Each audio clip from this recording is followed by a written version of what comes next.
हाँ जी, आज अपन पढ़ेंगे, सबसे पहले अपन पढ़ेंगे types of cloud.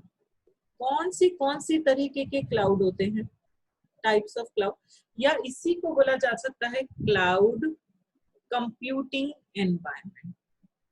Cloud computing environment, कौन सी तरीके के क्लाउड होते हैं, या क्लाउड कंप्यूटिंग एनवायरनमेंट क्या होता है, क्या नहीं। चार तरीके के क्लाउड होते हैं: प्राइवेट क्लाउड, पब्लिक क्लाउड,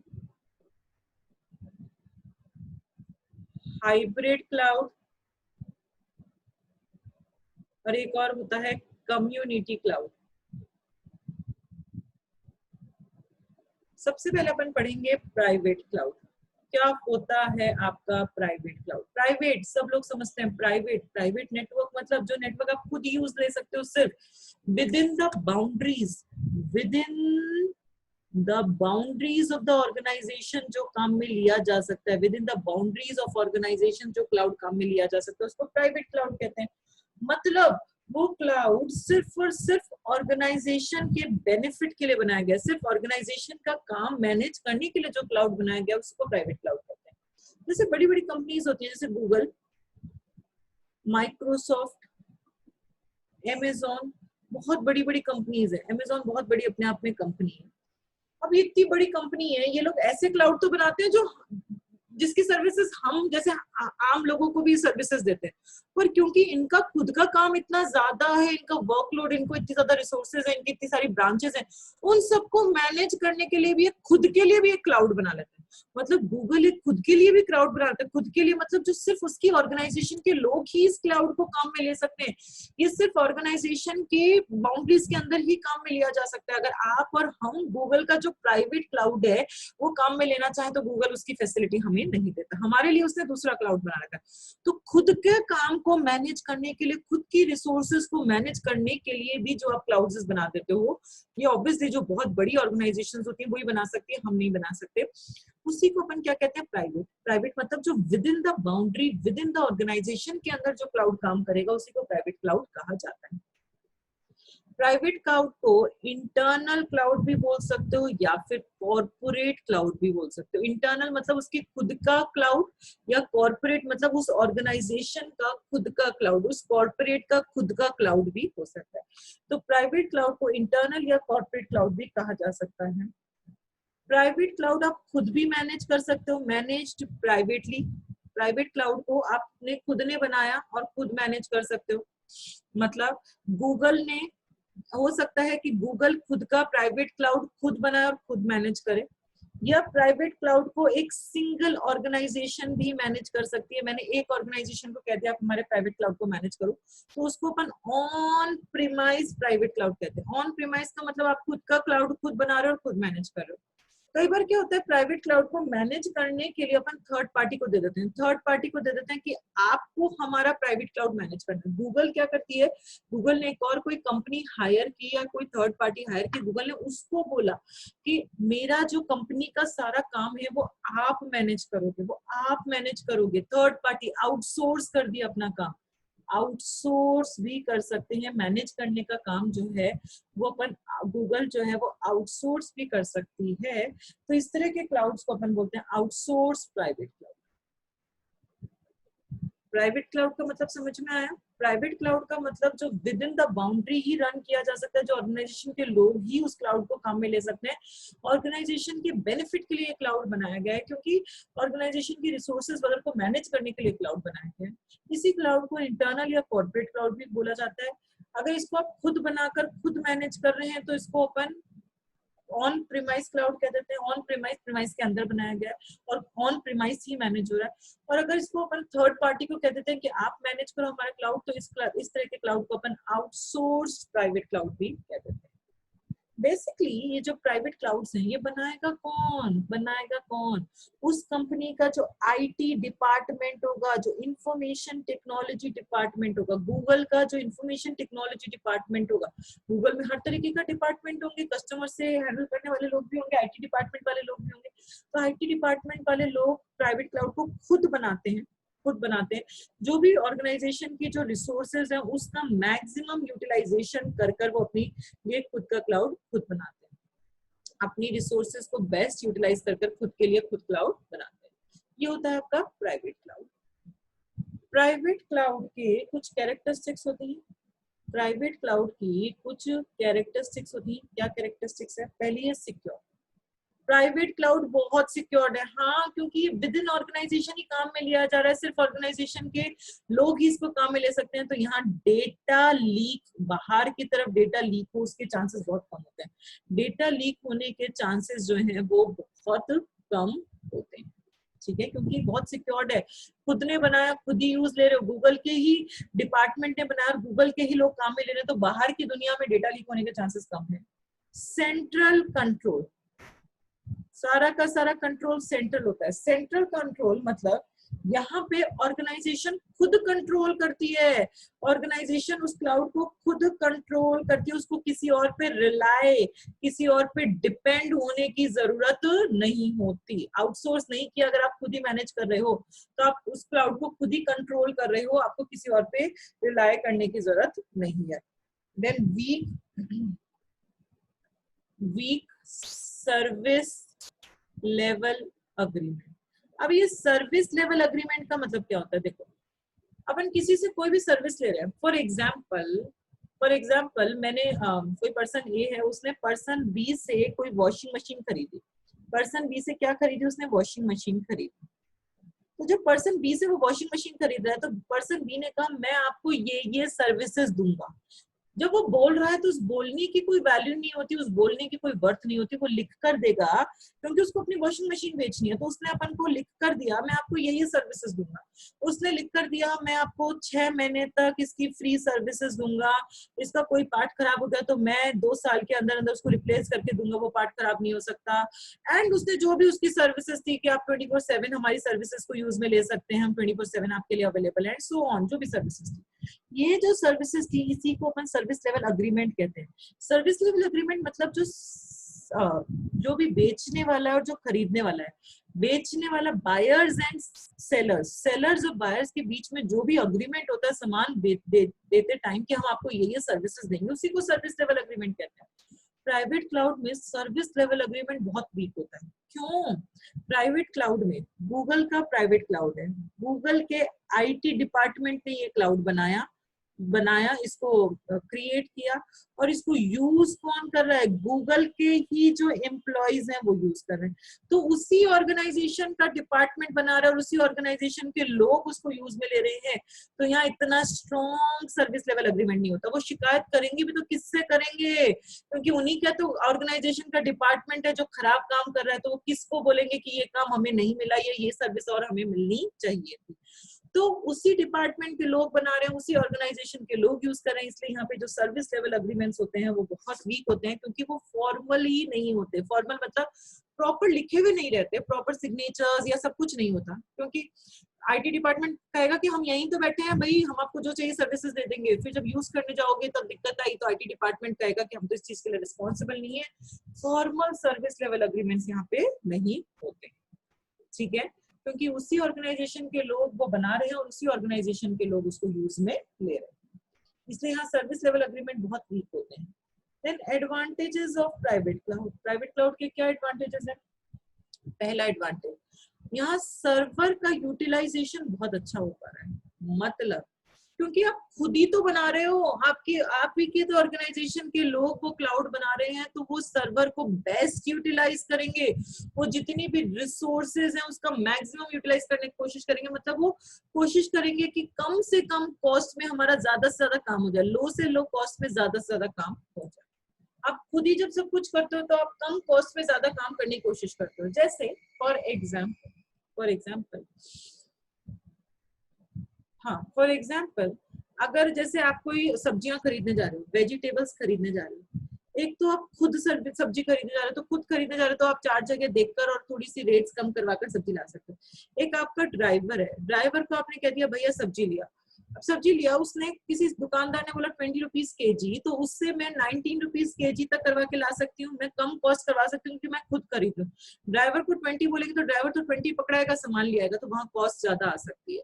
तो एडवांटेज क्या हुआ प्राइवेट क्लाउड का कि यहाँ सर्वर का यूटिलाइजेशन, रिसोर्सेज का यूटिलाइजेशन, मैक्सिमम रिसोर्सेज का यूटिलाइजेशन होता है। यहाँ जो डिपार्टमेंट के लोग हैं वो कोशिश करते हैं कम से कम कॉस्ट में हम ज्यादा से ज्यादा काम कर पाए, क्योंकि हमारी ही ऑर्गेनाइजेशन की कॉस्ट है, हमारी ही रिसोर्सेज है।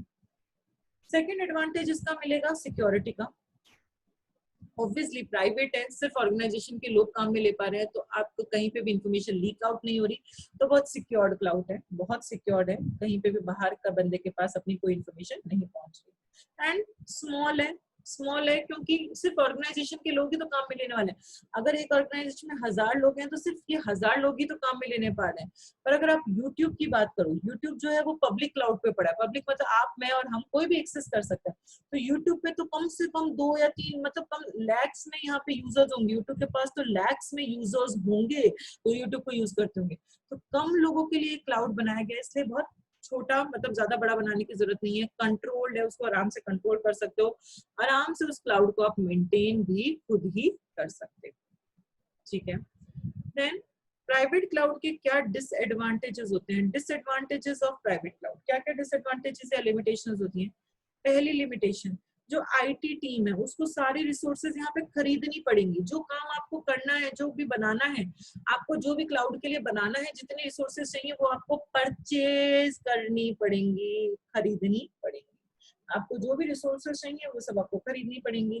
तो खरीदनी पड़ेंगी तो बजट की प्रॉब्लम आ सकती है, बजट की प्रॉब्लम आ सकती है। ऑर्गेनाइजेशन के पास इतना पैसा हो नहीं हो, हर कोई ऑर्गेनाइजेशन खुद के लिए बना पाए नहीं बना पाए। एंड थर्ड है यहाँ पे सर्विस लेवल अग्रीमेंट्स जो होते हैं वो बहुत वीक होते हैं, यहाँ पे स्ट्रॉन्ग सर्विस लेवल अग्रीमेंट्स नहीं होते। तो ये पढ़ा अपन ने प्राइवेट क्लाउड। क्या क्या पढ़ा, रिवाइज करते हैं। क्या होता है अभी प्राइवेट क्लाउड?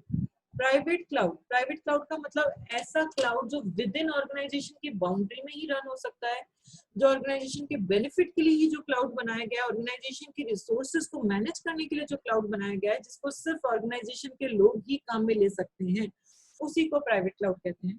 इसका दूसरा नाम इंटरनल क्लाउड या इसी को कॉर्पोरेट क्लाउड भी कहा जाता है। अगर आप खुद मैनेज कर रहे हो तो इसको ऑन प्रेमाइज कहते हो, अगर थर्ड पार्टी मैनेज करे तो इसको आउटसोर्स प्राइवेट क्लाउड कह देते हैं। इसको बनाता कौन है? आपकी कंपनी का ही आईटी डिपार्टमेंट इसको बनाता है। वेल, कैरेक्टरिस्टिक्स क्या थी प्राइवेट क्लाउड की? सिक्योर्ड है, ऑब्वियसली बाहर डेटा लीक होने के चांसेस कम होते हैं। सेंट्रल कंट्रोल, आप खुद ही इसको मैनेज करते हैं, किसी और पे रिलाय डिपेंड होने की जरूरत नहीं है। सर्विस लेवल अग्रीमेंट बहुत वीक है, क्या कोई फॉर्मल सर्विस लेवल अग्रीमेंट नहीं है। क्यों? क्योंकि क्लाउड बनाने वाला भी उसी ऑर्गेनाइजेशन के लोग हैं और क्लाउड को यूज करने वाले भी उसी ऑर्गेनाइजेशन के लोग हैं, तो हो सकता है अपन को इतनी अच्छी सर्विसेज ना मिले। डिसएडवांटेजेस क्या है? यहाँ सर्वर का मैक्सिमम बेस्ट यूटिलाइजेशन होता है, क्योंकि आप खुद ही तो बना रहे हो खुद के लिए, तो अपनी अपनी रिसोर्सेज को अपन मैक्सिमम यूटिलाइज करेंगे, कम से कम कॉस्ट पे ज्यादा से ज्यादा काम करने की कोशिश करेंगे। सिक्योरिटी, सिक्योर्ड है, बाहर डेटा लीक नहीं हो रहा, बहुत ज्यादा बड़े नहीं बनाने पड़ते, कंट्रोल है, आराम से उनको मेंटेन कर सकते हो। डिसएडवांटेज क्या हो गया? आईटी डिपार्टमेंट को सारी रिसोर्सेज खरीदनी पड़ेंगी, जो भी उनको अपने क्लाउड के लिए चाहिए, जितने भी सर्वर चाहिए सब खरीदने पड़ेंगे। बजट की प्रॉब्लम आ सकती है, यहाँ सर्विस लेवल अग्रीमेंट्स है वो बहुत ज्यादा स्ट्रॉन्ग नहीं होते। क्लियर हुआ? क्लियर हुआ प्राइवेट क्लाउड्स क्या होते हैं। नेक्स्ट अपन पढ़ेंगे पब्लिक क्लाउड। नाम से समझ में आ रहा है आप लोगों को पब्लिक क्लाउड क्या होता है? पब्लिक क्लाउड ओपन है, सबके लिए ओपन है, कोई भी उसको यूज कर सकता है। Anyone can use from anywhere from any time, कोई भी कहीं से कैसे भी इसको यूज में ले सकता है। पब्लिक के लिए जो क्लाउड बना गया है कि दुनिया उस क्लाउड को काम में ले सकती है, उसको अपन क्या कह देते हैं? पब्लिक क्लाउड कह देते हैं। यहाँ पे क्लाउड को मैनेज कौन कर रहा है? क्लाउड को मैनेज या क्लाउड को ओन कौन करता है, या क्लाउड को ऑर्गेनाइज कौन करता है, बनाता कौन है? Third party.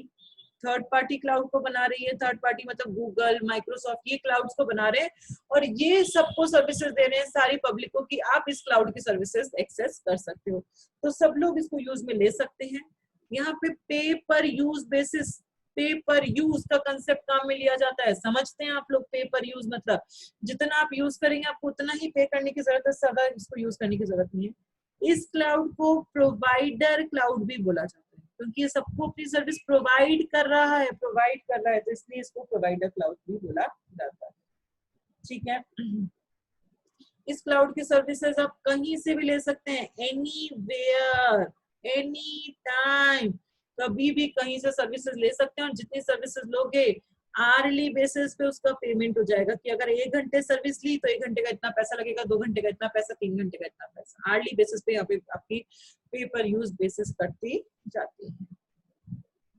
क्लियर हुआ पब्लिक क्लाउड क्या होता है। देन कैरेक्टरिस्टिक्स क्या है भाई इसकी, कैरेक्टरिस्टिक्स ऑफ पब्लिक क्लाउड क्या है। पहली कैरेक्टरिस्टिक्स स्केलेबल है, जानते हैं आपको स्केलेबल का मतलब क्या होता है। स्केलेबल मतलब पब्लिक क्लाउड जो होता है वो बहुत बड़े होते हैं भाई, लार्ज इन नंबर होते हैं, तो आपकी जो रिक्वेस्ट है उसको वो सर्व कर देंगे, जितनी रिक्वेस्ट है सर्व कर देंगे। अगर मुझे किसी चीज कोई रिसोर्स ज्यादा चाहिए ज्यादा दे दी, अगर कोई रिसोर्स कम करनी है कम कर सकते हैं, क्योंकि वो ऑलरेडी इतने बड़े हैं, आपको ज्यादा चाहिए तो वो ज्यादा सर्विसेज भी दे सकते हैं। हम कभी मना नहीं करेंगे कि हम ये ज्यादा सर्विसेज आपको नहीं दे सकते। स्केलेबल है, जो रिक्वेस्ट आई वो सर्विस सर्व हो सकती है। अफोर्डेबल है, अफोर्डेबल है, हाँ अफोर्डेबल है, क्यों, क्योंकि पे पर यूज का कंसेप्ट काम में लिया जाता है। जितना यूज करूंगी मैं उतना ही पे करने की जरूरत है, मुझे उस चीज को परचेज खरीदने की जरूरत नहीं है, मैं जितना यूज करूंगी सिर्फ मुझे उतना ही उसको पे करना पड़ेगा। तो अफोर्डेबल है मेरे लिए। लेस सिक्योर, सिक्योरिटी नहीं है इसमें, जितनी प्राइवेट में थी ना उतनी सिक्योरिटी यहाँ नहीं है। क्यों, क्योंकि यहाँ सारा डेटा किसके पास रखा है, थर्ड पार्टी के पास। आज मेरा जितना भी डेटा है मेरी ऑर्गेनाइजेशन का वो कहाँ रखा है, अगर मैंने क्लाउड पे डाल दिया, थर्ड पार्टी गूगल के पास वो डेटा रखा है, तो डर हमेशा बना रहेगा कि गूगल उस डेटा को कहीं लॉस ना कर दे, मेरे पास वो डेटा नहीं है, इसलिए वो सिक्योर इतना नहीं होगा। Public cloud highly available, highly available, highly available का मतलब क्या हुआ, कोई भी कहीं से कभी भी इसको एक्सेस कर सकता है, कोई भी, एनीवन, एनीवेयर, कहीं से, एनी टाइम, कोई भी कहीं से कभी भी इसको एक्सेस कर सकता है। यूट्यूब है, अगर आपके पास इंटरनेट कनेक्शन है तो कोई भी बंदा कभी भी कहीं से भी यूट्यूब को एक्सेस कर सकता है, हर जगह अवेलेबल है ये क्लाउड। एंड लास्ट कैरेक्टरिस्टिक्स होती है इसकी strict, strict service level agreement. यहाँ सर्विस लेवल अग्रीमेंट बहुत स्ट्रिक्ट होते हैं। क्यों, क्योंकि जो प्रोवाइडर है जो क्लाउड की सर्विसेज दे रहा है, प्रोवाइडर कौन है, गूगल, सपोज गूगल मुझे क्लाउड की सर्विसेज दे रहा है। यूजर्स कौन है, बहुत सारे लोग, आप मैं जैसे बहुत सारे लोग, जैसे यूट्यूब है इसका यूजर है, आपकी जितनी भी वेबसाइट्स आप ऑनलाइन देखते हैं वो सारी वेबसाइट्स गूगल की या जो भी क्लाउड है उसकी यूजर्स है। तो प्रोवाइडर की सारी रेप्यूटेशन इस पे डिपेंड है, इसके सर्विस लेवल अग्रीमेंट पे। अगर सर्विस लेवल अग्रीमेंट में प्रोवाइडर कुछ कह रहा है, प्रोवाइडर ने कहा मैं आपको 6 महीने की तक की ये फ्री ट्रायल दे सकता हूँ, प्रोवाइडर अगर ये कह रहा है, और अगर प्रोवाइडर ने ये काम नहीं किया तो उसकी रेप्यूटेशन खराब हो जाएगी, लोगों का भरोसा उस क्लाउड के प्रोवाइडर पे से हट जाएगा। इसलिए ये स्ट्रिक्ट सर्विस लेवल अग्रीमेंट्स यहाँ पे काम में लिए जाते हैं। स्ट्रिक्ट मतलब अगर उन्होंने ये कह दिया हम 6 महीने का फ्री ट्रायल देंगे तो वो 6 महीने का फ्री ट्रायल देंगे। अगर वो कह रहे हैं मुझे 1 GB मेमोरी वो फ्री में दे देंगे, 1 GB स्टोरेज मेरा फ्री में दे देंगे, तो वो फ्री में देंगे। यहाँ पे बहुत strictly service level agreements follow किए जाते हैं, क्योंकि उसकी रेप्यूटेशन प्रोवाइडर की डिपेंड ही इनके सर्विस लेवल अग्रीमेंट पे करती है। यूजर का भरोसा इसी पे डिपेंड करता है, अगर आपने फॉलो नहीं किया तो यूजर का पूरा भरोसा भी हो सकता है। Then advantages of private public cloud, public cloud के क्या क्या एडवांटेजेस हो सकते हैं। पहला एडवांटेज पब्लिक क्लाउड का, पब्लिक क्लाउड को यूज में लेते हुए आप कोई भी एप्लीकेशन को आसानी से डेवलप कर सकते हैं, कोई भी एप्लीकेशन को आसानी से मैनेज कर सकते हैं, अफोर्डेबल कॉस्ट पे ये सारे काम हो सकते हैं। अगर मैं पब्लिक क्लाउड की सर्विसेज ले रही हूँ और मुझे कोई नई एप्लीकेशन बनानी है तो मैं आसानी से बना सकती हूँ, मुझे ज्यादा हार्डवेयर, ज्यादा सॉफ्टवेयर, ज्यादा रिसोर्सेज खरीदने की जरूरत नहीं है, मैं क्लाउड से उसको रेंट पे ले लूंगी और क्लाउड को उसके बदले पैसा दे दूंगी। तो कोई भी एप्लीकेशन को डेवलप करना, मैनेज करना बहुत आसान है, क्लाउड की हेल्प से अफोर्डेबल कॉस्ट पे आप वो काम आसानी से कर सकते हैं। यहाँ पे ये हाईली स्केलेबल है, हाईली स्केलेबल सर्विसेज देता है। हाईली स्केलेबल का मतलब जितनी चाहिए उतनी मिल गई, अगर मुझे 2 GB डेटा चाहिए, 2 GB स्टोरेज चाहिए तो 2 GB मिल गया, मुझे 5 GB स्टोरेज चाहिए तो 5 GB मिल गया, मुझे अगर 2 सर्वर की सर्विसेज चाहिए तो दे दी, मुझे अगर 10 सर्वर की सर्विसेज दे दी तो चाहिए दे दी। मतलब जितना आपको चाहिए वो उतना क्लाउड आपको सर्विसेज देने के लिए तैयार है, इसलिए ये एडवांटेजेस है। एंड यहाँ पे आपको कोई इंफ्रास्ट्रक्चर सेटअप करने की जरूरत नहीं होती, कोई इंफ्रास्ट्रक्चर सेटअप करने की जरूरत नहीं होती। मतलब आपको कोई हार्डवेयर, कोई सॉफ्टवेयर, कोई लाइसेंस, ये सब कुछ खरीदने की जरूरत नहीं। आप क्लाउड से उन सब चीजों को रेंट पे, कोई डेटाबेस, ये सारी चीजें क्लाउड पे अपन पे पर यूज बेसिस पे ले सकते हैं। एंड फोर्थ एडवांटेज, यहाँ पे स्ट्रिक्ट सर्विस लेवल अग्रीमेंट काम में लिए जाते हैं क्योंकि उसकी रेपुटेशन ही उस पर डिपेंड करती है। एंड यहाँ पे कोई लिमिट नहीं होती नंबर ऑफ यूजर्स पे, no limit on number of users, कोई लिमिट नहीं है नंबर ऑफ यूजर्स पे, कितने भी यूजर्स पब्लिक क्लाउड की सर्विसेज को यूज कर सकते हैं। यूट्यूब की कोई लिमिट नहीं है कि यूट्यूब पे 10 ही यूजर काम कर सकते हैं, 15 नहीं, यूट्यूब पे नंबर ऑफ यूजर्स, बहुत सारे यूजर्स यूट्यूब पे काम कर सकते हैं। तो यहाँ पे कोई लिमिट नहीं होती कि कितने नंबर ऑफ यूजर्स उस क्लाउड की एक बार में सर्विसेज दे सकते हैं। जैसे आप लोगों की ICAI की साइट है, आज मैं भी खोल सकती हूँ, आप भी खोल सकते हो, कोई भी खोल सकता है। तो ये ICAI की साइट हम लोग खोल कैसे पा रहे हैं? क्यों? क्योंकि ICAI ने अपनी साइट बनाकर किस पे डाल दी? क्लाउड पे डाल दी। अब क्लाउड की हेल्प से हम वो साइट देख पा रहे हैं। क्लाउड की हेल्प से आप और हम ICAI की साइट कहीं से बैठे हुए कभी भी खोल पा रहे हैं, ठीक है। और यहाँ पे कितने भी बंदे ICAI की साइट खोल सकते हैं, ऐसा नहीं होता कि सिर्फ 2 जने या 3 जने या 5 जने या 15 जने ICAI की साइट खोल पाएंगे, कितने भी लोग ICAI की साइट को ओपन कर सकते हैं। तो कोई लिमिट नहीं होती नंबर ऑफ यूजर्स की। लिमिटेशन क्या है पब्लिक क्लाउड का? क्या लिमिटेशन है? सिक्योरिटी की प्रॉब्लम रहेगी भाई, क्योंकि सारा डेटा कहाँ पड़ा है? थर्ड पार्टी के पास, तो डर बना रहेगा हमेशा। आपकी प्राइवेसी इतनी मेंटेन नहीं हो पाएगी, आपका कोई प्राइवेट डेटा, ICAI की जो प्राइवेट डिटेल्स हैं वो भी उसने कहाँ डाल दी? क्लाउड पर डाल दी, तो प्राइवेसी मेंटेन नहीं रहेगी। आपकी ऑटोनॉमी मेंटेन नहीं रहेगी। ऑटोनॉमी मतलब इंडिपेंडेंसी, कि मैं इंडिपेंडेंटली काम कर सकती हूँ, नहीं, हमेशा मुझे क्लाउड पर डिपेंड होकर ही काम करना पड़ेगा। तो आपकी प्राइवेसी और आपकी ऑटोनॉमी यहाँ मेंटेन नहीं हो सकती। तो क्या पढ़ा अपन ने? पब्लिक क्लाउड्स क्या होते हैं? पब्लिक क्लाउड जो सबके लिए ओपन है, सबके लिए ओपन है, कोई भी बंदा कहीं से कभी भी उस क्लाउड को यूज में ले सकता है। इस क्लाउड को मैनेज ओन कौन करता है? कोई भी थर्ड पार्टी, जैसे गूगल हो गए, माइक्रोसॉफ्ट, अमेजॉन, AWS एक्सेट्रा। पे पर यूज, आर्ली बेसिस, जितना यूज करोगे उतना ही पे करना है, आर्ली बेसिस पे यहाँ पे आपके चार्जेस लग जाते हैं। इसी को प्रोवाइडर क्लाउड भी कहा जा सकता है। एंड कोई भी कहीं से कभी भी इस क्लाउड की सर्विसेज को एक्सेस कर सकता है। कैरेक्टरिस्टिक्स क्या है इसकी? पब्लिक क्लाउड की कैरेक्टरिस्टिक्स क्या है? पब्लिक क्लाउड जो है वो स्केलेबल है। स्केलेबल का मतलब जितनी सर्विसेज चाहिए उतनी मिल जाएंगी, अगर आपको ज्यादा चाहिए तो ज्यादा मिल जाएंगे, अगर आपको कम चाहिए तो कम सर्विसेज भी मिल जाएंगी, क्योंकि वो इतना बड़ा है कि वो हमें सारी चीजों को सर्व कर सकता है। अफोर्डेबल, आपको कुछ भी खरीदने की जरूरत नहीं है, जितना यूज करोगे उस चीज के लिए आपको पे करना है।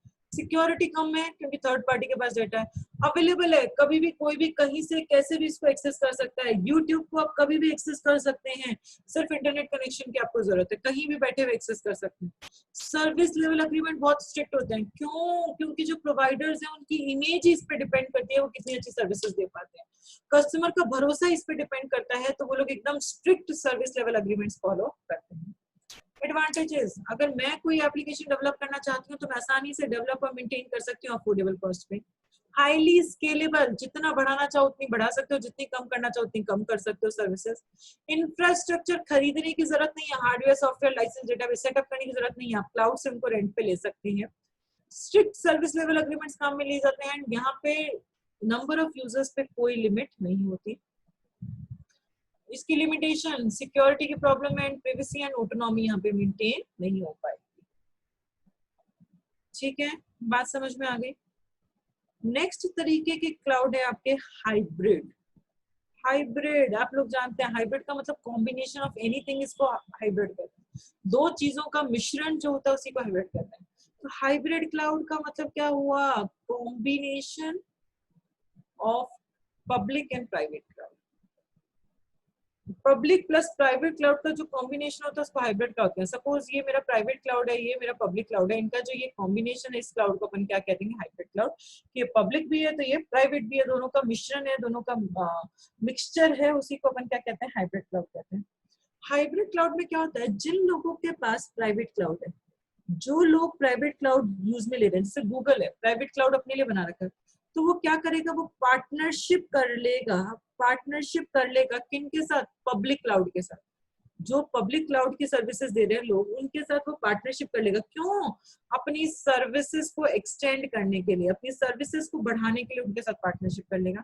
या फिर जो लोग पब्लिक क्लाउड की सर्विसेज दे रहे हैं, जो लोग पब्लिक क्लाउड की सर्विसेज दे रहे हैं, वो लोग पार्टनरशिप कर लेंगे किसके साथ, प्राइवेट क्लाउड के साथ। क्यों, वही अपनी सर्विसेज बढ़ाने के लिए, अपनी सिक्योरिटी बढ़ाने के लिए, अपनी सर्विसेज को इंक्रीज करने के लिए। तो जिनके पास प्राइवेट है वो पार्टनरशिप कर लेते हैं पब्लिक से, और जिनके पास पब्लिक है वो पार्टनरशिप कर लेते हैं प्राइवेट से, अपनी सर्विसेज को, सिक्योरिटी को बढ़ाने के लिए। तो आपकी ऑर्गेनाइजेशन का अगर आप ऐसा करते हो कि जब पार्टनरशिप कर लेते हो प्राइवेट वाले पब्लिक से और पब्लिक वाला प्राइवेट से, तो जो आपकी कोर एप्लीकेशंस होती हैं, कोर का मतलब जो इम्पोर्टेंट एप्लीकेशंस हैं, जो क्रिटिकल एप्लीकेशंस हैं, इम्पोर्टेंट क्रिटिकल जरूरी जो चीजें होती है, वो तो कहाँ रख देते हो, प्राइवेट क्लाउड में रख देते हो, हाइब्रिड के अंदर। और जो नॉन कोर एप्लीकेशंस होती हैं, जो इतनी ज्यादा जरूरी नहीं है, जिसमें इतनी ज्यादा सिक्योरिटी की जरूरत नहीं होती, उन सारी नॉन कोर एप्लीकेशंस को आप कहाँ रख देते हो, पब्लिक क्लाउड में रख देते हो। तो हाइब्रिड क्लाउड क्या होता है, hybrid cloud is the combination of public and private cloud. जिनके पास प्राइवेट है वो पार्टनरशिप कर लेते हैं पब्लिक से ताकि अपनी सर्विसेज बढ़ा पाए, जिनके पास पब्लिक क्लाउड है वो पार्टनरशिप कर लेते हैं प्राइवेट क्लाउड से ताकि अपनी सर्विसेज बढ़ा पाए। आप क्या करते हैं, यहाँ पे कोर एप्लीकेशन, जो जरूरी काम है, जो इम्पोर्टेंट, जो क्रिटिकल वर्क है, वो तो आप रख देते हो प्राइवेट पे, और जो नॉन कोर एप्लीकेशन है, जो इतनी जरूरी नहीं है, जिनमें सिक्योरिटी इतनी ज्यादा आपको नहीं चाहिए, उन सबको अपन रख देते हैं पब्लिक क्लाउड। तो यहाँ दोनों चीजें मिल गई आपको, पब्लिक एंड प्राइवेट दोनों चीजें आपको मिल गई। Characteristics of hybrid cloud, hybrid cloud के क्या कैरेक्टरिस्टिक्स होते हैं, स्केलेबल, हाइब्रिड क्लाउड स्केलेबल है। देखो, hybrid is a combination of public and private, और पब्लिक क्लाउड में अपन ने पढ़ा था वो स्केलेबल है कि जितना चाहो उतनी सर्विसेज बढ़ा सकते हो, इसीलिए हाइब्रिड क्लाउड भी स्केलेबल है। उसका जो पब्लिक वाला पार्ट स्केलेबल होता है, इसलिए अपन क्या कहते हैं, हाइब्रिड क्लाउड को स्केलेबल कहते हैं। Partially secure, hybrid cloud partially secure है। क्यों, देखो इसका कॉम्बिनेशन होता है प्राइवेट प्लस पब्लिक, और प्राइवेट वाला पार्ट तो सिक्योर्ड है, प्राइवेट वाला पार्ट तो मेरा सिक्योर्ड है, बट जो पब्लिक वाला पार्ट है वो सिक्योर्ड नहीं है, नॉट सिक्योर्ड है। इसीलिए इसको पार्शियली बोला, पार्शियली मतलब थोड़ा सा पार्ट सिक्योर्ड है, फुल्ली सिक्योर्ड इसको नहीं बोल सकते, क्योंकि फुल्ली सिक्योर्ड तो सिर्फ और सिर्फ प्राइवेट क्लाउड होता है, उसके अलावा कोई फुल्ली सिक्योर्ड नहीं होते। तो इसका प्राइवेट वाला पार्ट ही सिक्योर्ड है, पब्लिक वाला पार्ट सिक्योर्ड नहीं है, इसलिए इसको क्या बोला जाता है, पार्शियली सिक्योर्ड बोला जाता है, ना कि फुल्ली सिक्योर्ड बोला जाता है। स्ट्रिक्ट सर्विस लेवल अग्रीमेंट, आपको पता है पब्लिक क्लाउड में strict service level agreement follow किए जाते हैं, तो यहाँ पे भी उसको देखते हुए स्ट्रिक्ट सर्विस लेवल अग्रीमेंट ही फॉलो करते हैं। तो तीन कैरेक्टरिस्टिक समझ में, scalable, partially secure and strict service level agreement. And last है characteristics, that is complex cloud. ये जो क्लाउड है ये बहुत कॉम्प्लेक्स है। कॉम्प्लेक्स, दो चीजों को मैनेज करना, प्राइवेट प्लस पब्लिक, दो अलग अलग चीजों को मैनेज करना बहुत मुश्किल होता है, इसलिए इसको अपन क्या कहते हैं, थोड़ा सा कॉम्प्लेक्स क्लाउड कहते हैं। ठीक है,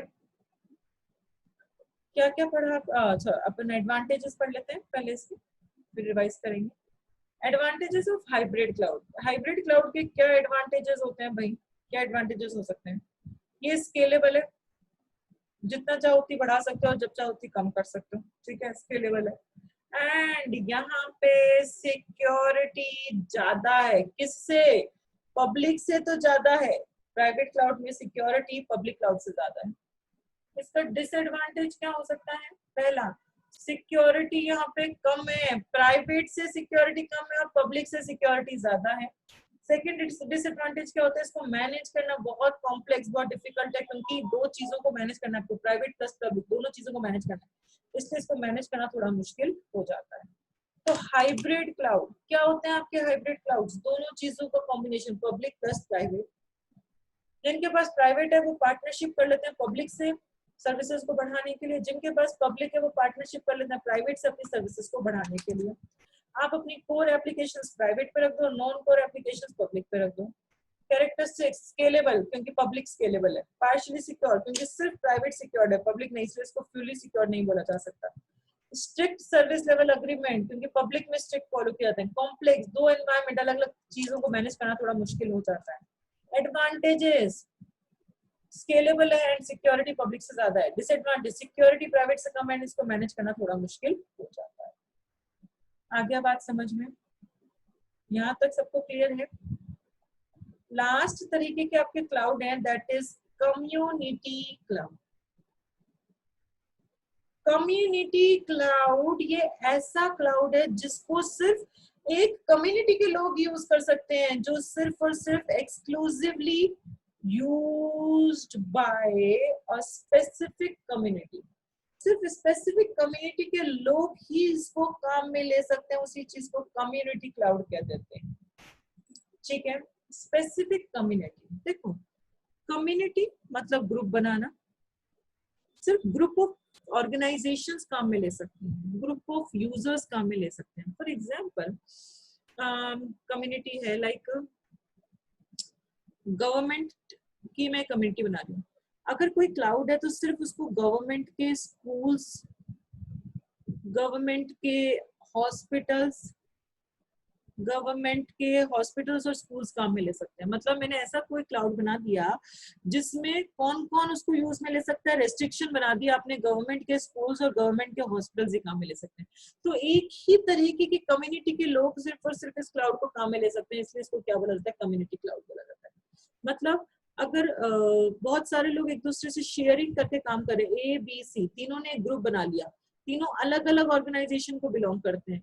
ए वाला बिलोंग करता है एबीसी लिमिटेड को, बी वाला बिलोंग करता है बीसीडी लिमिटेड को, और सी वाला बिलोंग करता है सीएफजी लिमिटेड को। तीनों अलग अलग ऑर्गेनाइजेशन पे तीनों ने मिलकर एक ग्रुप बना लिया। क्यों? ताकि कुछ शेयरिंग का काम कर पाए, कुछ कॉमन काम होगा उनको, तो उन्होंने एक मिलकर एक कॉमन काम करने के लिए उन्होंने एक कम्युनिटी बना ली। अब कम्युनिटी बना ली तो एक क्लाउड होगा, कोई भी जो क्लाउड की सर्विसेज होगी वो ये तीनों एक साथ काम में ले सकते हैं, इन तीनों के अलावा उस क्लाउड की सर्विसेज को काम में नहीं ले सकते, तो इसी को अपन कम्युनिटी क्लाउड कहते हैं। कम्युनिटी क्लाउड मतलब सिर्फ और सिर्फ उसी कम्युनिटी के लोग उस क्लाउड को काम में ले सकते हैं, सिर्फ और सिर्फ उसी ग्रुप के लोग उसी क्लाउड को काम में ले सकते हैं, और कोई भी बंदा उस क्लाउड को काम में नहीं ले सकता। जरूरी नहीं है जो लोग काम में ले रहे हैं वो एक ही ऑर्गेनाइजेशन को। जैसे प्राइवेट क्लाउड में तो क्या था, जितने भी लोग काम में ले रहे थे वो सब उसी ऑर्गेनाइजेशन से बिलोंग करते थे, सब गूगल को ही बिलोंग करते थे। यहाँ जरूरी बिल्कुल भी नहीं है कि सब लोग सेम ऑर्गेनाइजेशन के हो, अलग अलग ऑर्गेनाइजेशन के लोग भी हो सकते हैं, और वो लोग मिलकर अगर एक ग्रुप बना रहे हैं तो सिर्फ वो ग्रुप ही उस क्लाउड को काम में ले सकता है, उसके अलावा उस क्लाउड को कोई और काम में नहीं ले सकता। इस क्लाउड को, जो कम्युनिटी क्लाउड है, उसको मैनेज कौन करता है? ओन, मैनेज्ड कौन करेगा?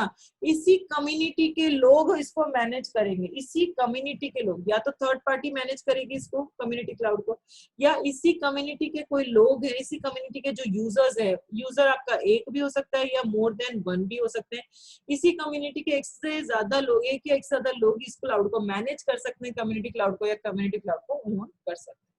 मतलब समझ में आ गया कम्युनिटी क्लाउड का मतलब क्या होता है? कम्युनिटी क्लाउड का मतलब क्या होता है कि इसको सिर्फ इसी कम्युनिटी, सिर्फ इसी ग्रुप, एक ही ग्रुप के लोग उस क्लाउड को काम में ले सकते हैं, उस ग्रुप के अलावा कोई और भी बंदा उसको काम में नहीं ले सकता। वो ग्रुप के लोग सेम ऑर्गेनाइजेशन के भी हो सकते हैं, तो वो ग्रुप के लोग अलग अलग ऑर्गेनाइजेशन के भी हो सकते हैं। इस क्लाउड को मैनेज कौन कर रहा है, ओन कौन कर रहा है? उसी कम्युनिटी के लोग, या फिर कोई थर्ड पार्टी उसको मैनेज कर सकती है। ठीक है, मतलब कम्युनिटी क्लाउड का मतलब क्या हो गया? बेसिकली कम्युनिटी क्लाउड का मतलब हो गया कि जो प्राइवेट क्लाउड था आपका, जो प्राइवेट क्लाउड था वो शेयर्ड बिटवीन, वो बहुत सारे लोग शेयर कर रहे हैं, शेयर्ड बिटवीन सेवरल ऑर्गेनाइजेशंस। आपका जो प्राइवेट क्लाउड था वो बहुत सारे लोग शेयर कर रहे हैं, उसी को अपन क्या कहते हैं? Community cloud.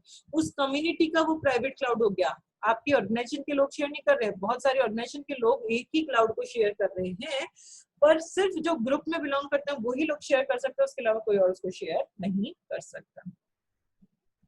Then characteristics of community cloud. Community cloud की क्या क्या कैरेक्टरिस्टिक्स हो सकती हैं? पहली कैरेक्टरिस्टिक्स है collaborative and distributive, collaborative and distributive maintenance, collaborative and distributive maintenance। Community cloud में किसी के पास भी फुल कंट्रोल नहीं होता, एक सिंगल ऑर्गेनाइजेशन के पास कभी भी फुल कंट्रोल नहीं होता, फुल कंट्रोल नहीं होता पूरे क्लाउड का। यहाँ पे कंट्रोल जो है वो डिस्ट्रीब्यूटेड है, कंट्रोल जो है वो सब में बटा हुआ है, जितने भी कम्युनिटी के लोग हैं उन सब में कंट्रोल यहाँ पे डिस्ट्रीब्यूटेड है। तो जब कंट्रोल डिस्ट्रीब्यूटेड है तो अगर उनमें अच्छा कॉपरेशन होगा, जितने भी लोग काम कर रहे हैं अगर उनमें कॉपरेशन गुड होगा तो वो अच्छे रिजल्ट्स दे पाएंगे, अच्छे से काम कर पाएंगे। जैसे ए बी सी तीनों अलग अलग कंपनीज हैं, तीनों अलग अलग ऑर्गेनाइजेशन के लोग हैं, तीनों में अगर कॉपरेशन अच्छा है, तीनों अगर मिलजुल कर काम करते हैं तो वो ज्यादा अच्छा क्लाउड को यूटिलाइज कर पाएंगे और ज्यादा अच्छे रिजल्ट्स वो प्रोवाइड करवा पाएंगे, क्योंकि कंट्रोल यहाँ सबके हाथों में बटा हुआ है, उस क्लाउड को सब लोगों का पास उसका क्लाउड का कंट्रोल है। तो यहाँ कंट्रोल एक के पास ये कंट्रोल भी डिस्ट्रीब्यूटेड है, तो जितना अच्छा कॉपरेशन होगा पार्टिसिपेंट्स के बीच में, कम्युनिटी के बीच में, कम्युनिटी के लोगों, ग्रुप के लोगों के बीच में, उतना अच्छा वो लोग काम कर पाएंगे, उतने अच्छे रिजल्ट्स आ पाएंगे। सेकेंड कैरेक्टरिस्टिक्स है इसका पार्शियली सिक्योर। ये जो क्लाउड है ये पार्शियली सिक्योर है, क्यों? क्योंकि यहाँ डेटा जो है वो लीक हो रहा है। लीक हो रहा है किन के बीच में? जो कम्युनिटी के लोग हैं सिर्फ उनके बीच में तो डेटा लीक हो रहा है। अभी भी डेटा यहाँ पे आउटसाइड लीक नहीं होगा, बाहर की दुनिया में अभी भी एक्सटर्नल वर्ल्ड को नहीं पता होगा मेरा डेटा क्या है। पहले क्या था, प्राइवेट क्लाउड का डेटा सिर्फ उसी ऑर्गेनाइजेशन के अंदर रहता था। अब कोई भी जो डेटा है वो कम्युनिटी के जितने लोग हैं सबको पता होगा, डेटा इनको इनको इनको तीनों के बीच में लीक तो हो गया, पर सिर्फ इन तीन के पास वो डेटा है, बाहर की दुनिया एक्सटर्नल वर्ल्ड के पास वो डेटा यहाँ पे लीक नहीं होगा। इसीलिए इसको पार्शियली सिक्योर बोला मैंने, फुली सिक्योर नहीं बोला, क्योंकि डेटा यहाँ पे लीक तो हुआ है, इन किन के बीच में लीक हुआ है, जो कम्युनिटी के लोग हैं उनके बीच में डेटा लीक हुआ है, पर अभी भी एक्सटर्नल वर्ल्ड में डेटा लीक नहीं हुआ है, इसलिए इसको पार्शियली सिक्योर बोला जाता है। कॉस्ट इफेक्टिव है, ये क्लाउड बहुत कॉस्ट इफेक्टिव होता है। क्यों? यहाँ पे सिर्फ जो क्लाउड्स एक दूसरे से जो लोग जुड़े हैं काम करने के लिए, वो सिर्फ एक दूसरे की रिस्पॉन्सिबिलिटी शेयर नहीं करेंगे, सिर्फ एक दूसरे की रिस्पॉन्सिबिलिटी शेयर नहीं करेंगे बल्कि कॉस्ट भी शेयर करेंगे। मतलब कम्युनिटी क्लाउड, ये जो क्लाउड है ये प्राइवेट क्लाउड ही तो गया, ये कम्युनिटी के लोगों के लिए ये क्लाउड कैसा हो गया? प्राइवेट क्लाउड हो गया, मतलब सिर्फ इसी कम्युनिटी के लोग काम में ले सकते हैं। तो प्राइवेट क्लाउड पहले तो सिर्फ एक ऑर्गेनाइजेशन बना रही थी खुद के लिए, तो वो बहुत महंगा पड़ रहा था। अब कॉस्ट भी तो बढ़ जाएगी, कॉस्ट इन तीनों को मिलकर उसकी कॉस्ट देनी पड़ेगी, तो ऑब्वियसली ये मेथड आपके लिए, ये वाला क्लाउड आपके लिए बहुत कॉस्ट इफेक्टिव होता है। ठीक है, देन क्या एडवांटेजेस क्या है कम्युनिटी क्लाउड के? एडवांटेजेस ऑफ कम्युनिटी क्लाउड क्या है? एडवांटेजेस, पहला एडवांटेज है कम्युनिटी क्लाउड का, यहाँ पे लो कॉस्ट पे, कम कॉस्ट पे आप प्राइवेट क्लाउड्स बना पा रहे हो। प्राइवेट क्यों कह रही हूँ मैं? क्योंकि उस ऑर्गेनाइजेशन, उस कम्युनिटी, उस ग्रुप के लोग उसको काम में ले पा रहे हैं और कोई नहीं ले पा रहा, इसलिए।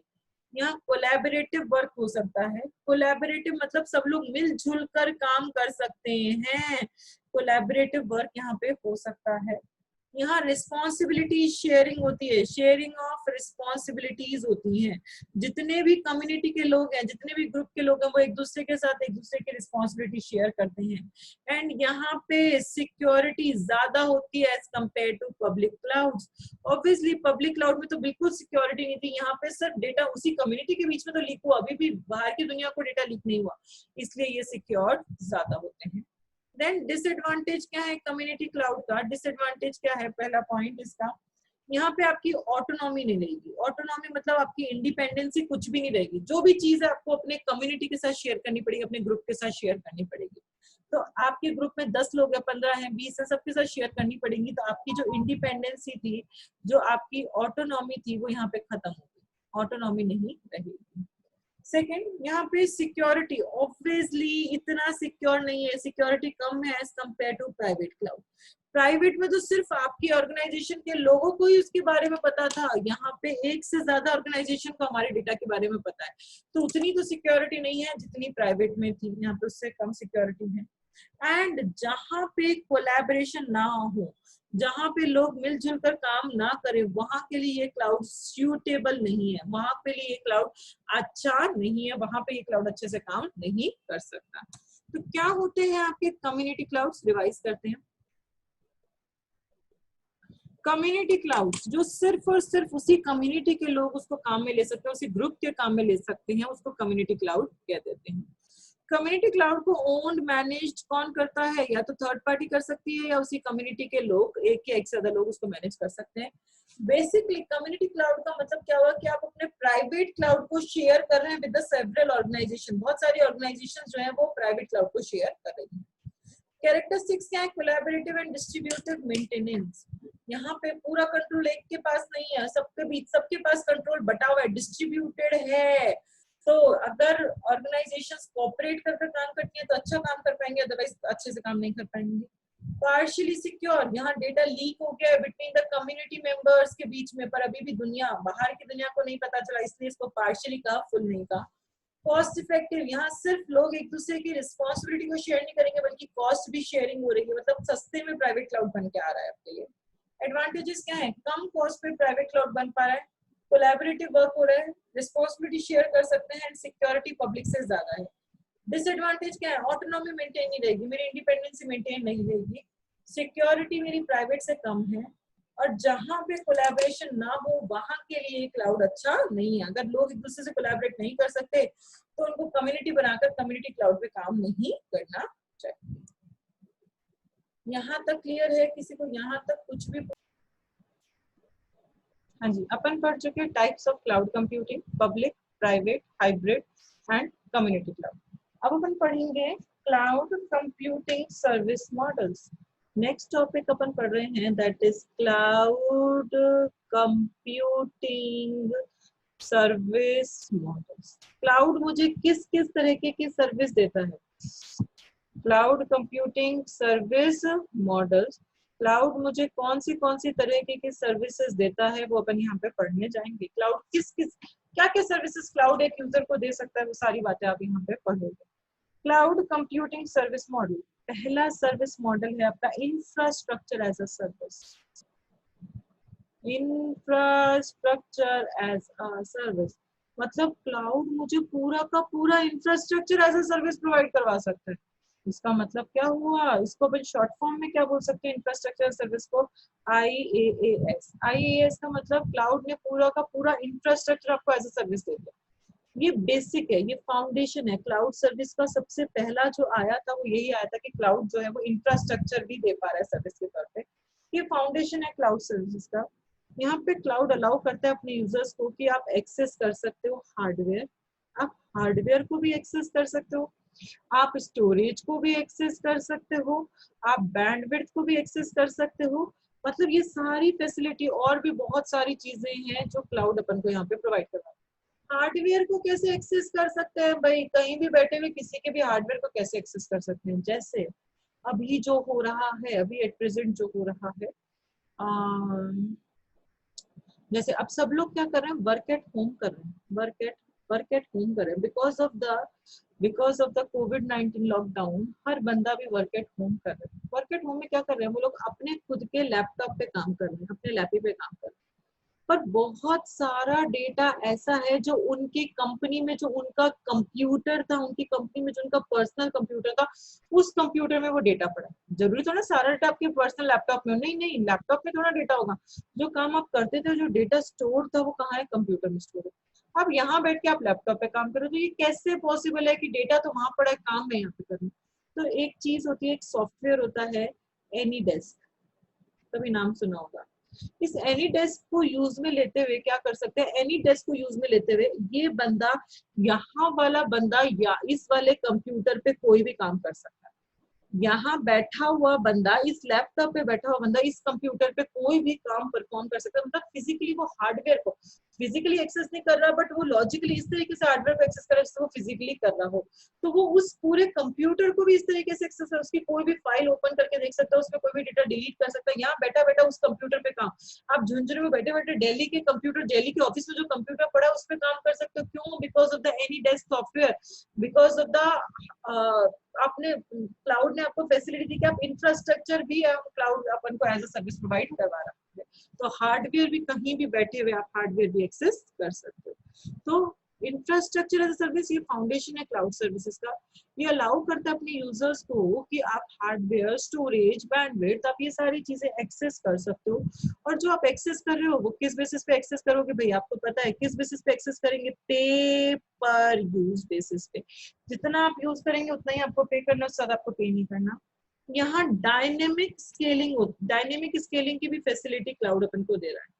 स्केलिंग मतलब आप लोग जानते हैं कि जितना चाहो उतना बढ़ा सकते हो, जितना चाहो उतना कम कर सकते हो। डायनेमिक मतलब जब आप फ्लाई मतलब जब आप रन कर रहे हो उस टाइम अगर आपको ज्यादा चीजों की जरूरत है तो वो ज्यादा दे सकता है, बट एक लिमिट में रहते हुए ही वो ज्यादा आपको सर्विसेज दे सकता है। फॉर एग्जाम्पल क्लाउड ने कोई लिमिट बना रखी है कि क्लाउड ने अपने अकॉर्डिंग लिमिट बना रखी है कि मैं हर यूजर को 50 जीबी से ज्यादा मैं डेटा नहीं दे सकता। क्लाउड ने एक लिमिट बना रखी है, मैं किसी भी यूजर को 50 जीबी से डेटा ज्यादा नहीं दे सकता। अब मैं मेरी एप्लीकेशन को रन कर रही हूँ, मैंने क्लाउड से मैंने सपोज 30 जीबी तक की डेटा ले रखा था, मैंने खरीद रखा था, रेंट पे ले रखा था 30 जीबी क्लाउड से। अब मैं रन करते वक्त मेरी एप्लीकेशन बड़ी हो गई, मुझे पता ही नहीं चला, और रन करते वक्त उसको 35 जीबी की रिक्वायरमेंट हो गई। तो ये थोड़ी ना कि वो काम रुक जाएगा क्योंकि अब 5 जीबी एक्स्ट्रा चाहिए, नहीं। क्लाउड मुझे रन करते वक्त, जब मेरे रनिंग का काम चल रहा है, तब क्लाउड मुझे ज्यादा सर्विसेज दे देगा, तब क्लाउड ठीक है मुझे एक्स्ट्रा 5 जीबी और दे देगा और उसका पैसा मेरे से ले लेगा, उसका पैसा मेरे से चार्ज कर लेगा। पर एक लिमिट तक क्लाउड मुझे ज्यादा दे सकता है, 50 जीबी तक दे सकता है। मतलब मैं अगर 50 तक की मांगूंगी तो ठीक है, अगर मेरे को रन करते वक्त 60 जीबी की रिक्वायरमेंट हो गई तो क्लाउड मुझे 50 तक तो दे देगा, उसके आगे का क्लाउड नहीं दे सकता, क्योंकि उसने लिमिट लगा रखी है कि इतने जीबी तक या इतना ही मैं आपको एक्सेस फैसिलिटी दे सकता हूँ। तो यहाँ डायनेमिक स्केलिंग की फैसिलिटी प्रोवाइड करवाता है क्लाउड।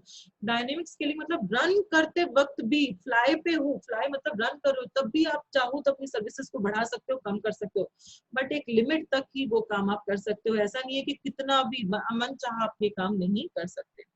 जैसे आपके क्रेडिट कार्ड्स होते हैं, उसमें आपको फैसिलिटी होती है कि आप उधारी में सामान खरीद सकते हो, बट उसमें एक लिमिट होती है कि इतने तक की लिमिट होती है कि इतना ही उधारी में सामान खरीद सकते हैं, इससे ज्यादा क्रेडिट कार्ड से उधारी में सामान नहीं खरीद सकते। वैसे क्लाउड भी एक लिमिट लगा देता है कि इतने लिमिट तक ही मैं डायनेमिक्स के लिए दे सकते हैं यहाँ पे, ठीक है। एंड यहाँ पे आप शेयर्ड रिसोर्सेज को एक्सेस कर सकते हो। क्लाउड आपको अलाउ करता है कि जो रिसोर्सेज हैं जो बहुत सारे लोग शेयर कर रहे हैं उनको आप कभी भी कहीं से भी एक्सेस कर सकते हो। आपको उसकी लोकेशन पता होने की जरूरत नहीं है, आपको ये पता होने की जरूरत नहीं है कौन से हार्डवेयर से वो रिसोर्सेज आपको मिल रही है। मतलब अगर क्लाउड से मैं कोई भी सर्विसेज ले रही हूँ, सपोज मैं क्लाउड से कोई डेटाबेस ले रही हूँ, तो मैं डेटाबेस को शेयर कर सकती हूँ, मैं यूज में ले सकती हूँ। हाँ, कहाँ से वो डेटाबेस मुझे मिल रहा है, वो मुझे यूएसए के डेटा सेंटर से मिल रहा है, वो मुझे लंदन के डेटा सेंटर से मिल रहा है, या वो इंडिया के डेटा सेंटर से मिल रहा है, ये मुझे पता होने की जरूरत नहीं है। कौन से हार्डवेयर से वो डेटा मुझे मिल रहा है, कौन से हार्डवेयर से, वहां पे उनके इतने बड़े डेटा सेंटर्स हैं, उनपे इतनी सारी उनकी हार्ड डिस्क रखी है, मतलब कम से कम लाखों हार्ड डिस्क रखी है, उनके पास हजारों सर्वर है। तो कौन सा वाला server, server number 1, server number 2, server number 3, कौन सा सर्वर मुझे सर्विसेज दे रहा है, ये मुझे पता होने की जरूरत नहीं है। तो ये होते हैं आपके इंफ्रास्ट्रक्चर एज अ सर्विस। मतलब यहाँ क्लाउड ने आपको पूरा का पूरा इंफ्रास्ट्रक्चर प्रोवाइड करवा दिया एज अ सर्विस के तौर पे। ये बेसिक है क्लाउड सर्विसेज का, फाउंडेशन है।